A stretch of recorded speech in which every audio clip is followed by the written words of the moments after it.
Picture this. You are standing your ground in a heated debate, your mind is sharp, and you feel a surge of intense, righteous indignation. You are ready to deliver a logical knockout punch, but then, without warning, the betrayal begins. Your vision starts to blur. That suffocating, heavy pressure settles into your throat. Despite your inner fury, a hot tear escapes and rolls down your cheek. It is incredibly frustrating because you aren't sad. You are absolutely livid, yet your body has decided to go rogue, performing an act you never authorized. Across from you, your opponent's expression shifts from defensiveness to a sort of patronizing pity or confusion. They might even dismiss your entire argument with a comment like, "Whoa, why are you getting so emotional? It's not that deep." In that moment, the humiliation is paralyzing. You feel like a child losing control when your only goal was to show up as a powerful, composed adult.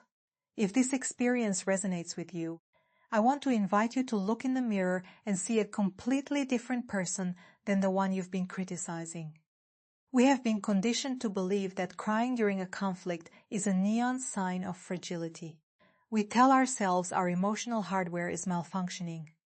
But I want to propose a radical alternative. You aren't weeping because you are weak. You are weeping because your capacity for caring has reached a point of absolute overflow. While others can remain icy and detached during a confrontation, because they only have skin in the game at a 50% level, you are operating at maximum frequency. You are fully invested in the truth, the integrity of the relationship, or the correction of an injustice. Think of your psyche like a high-performance engine. When an engine runs at redline levels, it generates immense thermal energy. Today, we are going to deconstruct the angry cry and look at the mechanics of why your body tries to vent that heat. I'm going to provide you with a mental toolkit of subtle, effective strategies to help you maintain your footing and keep your voice from shaking when the stakes are high. To truly understand why your eyes leak when your heart is pounding, we have to look past the psychology and dive into the raw biology of the human animal. Think about a world-class sprinter. As they push their body to its absolute limit, their internal temperature skyrockets. If that heat isn't managed, the entire system will crash. To prevent a total shutdown, the body activates a cooling mechanism. It sweats.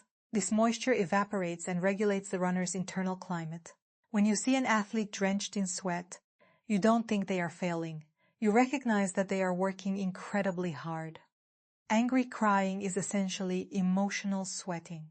During a high-stakes argument, your nervous system is essentially running a 100-meter dash. You are in a state of extreme physiological arousal.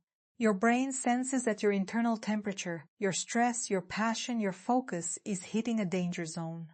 To stop you from a total emotional meltdown, your brain switches on the cooling system, specifically the parasympathetic nervous system. This is the rest and digest branch of your biology.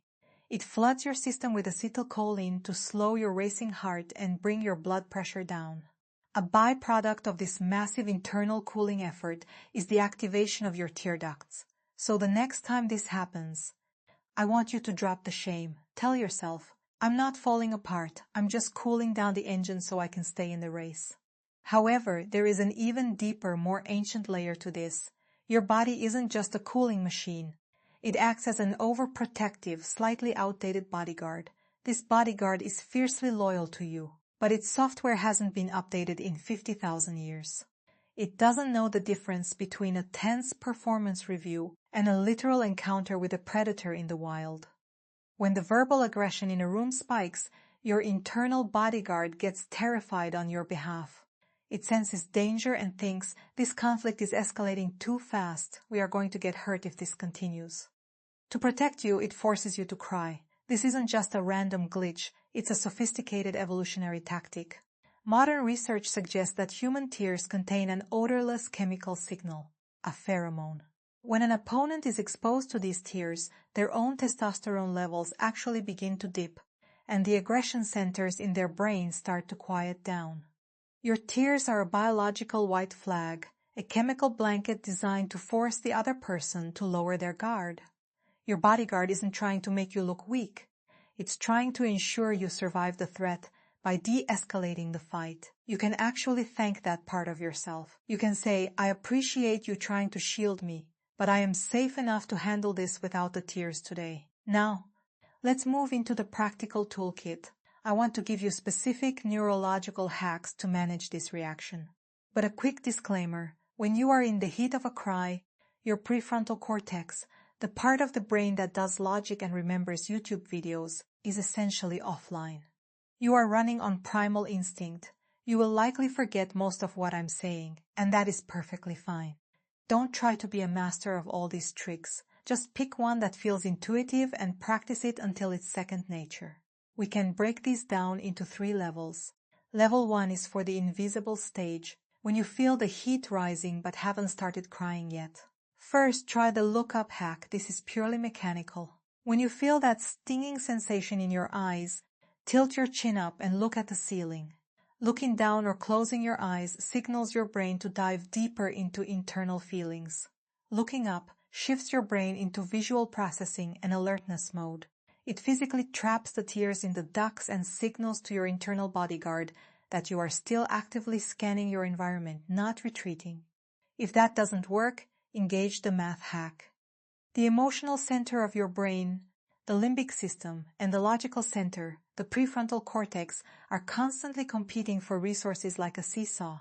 By forcing yourself to do complex mental subtraction, like 100 minus 7, then 93 minus 7, you are forcing blood flow away from the emotional centers and back into the logical centers.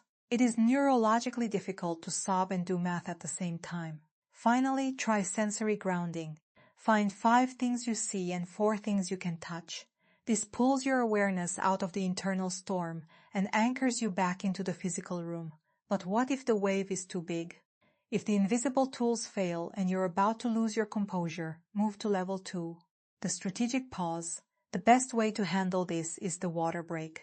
If your voice starts to crack, simply say, I'm going to grab a glass of water. I'll be right back. This is a power move, not a retreat.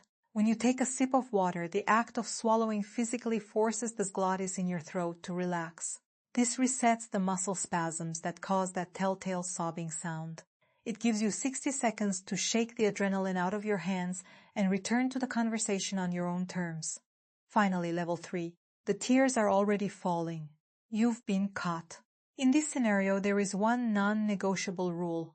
Do not apologize. Never say, I'm sorry, I'm such a mess. That frames your reaction as a mistake or a flaw. Instead, I want you to label and pivot.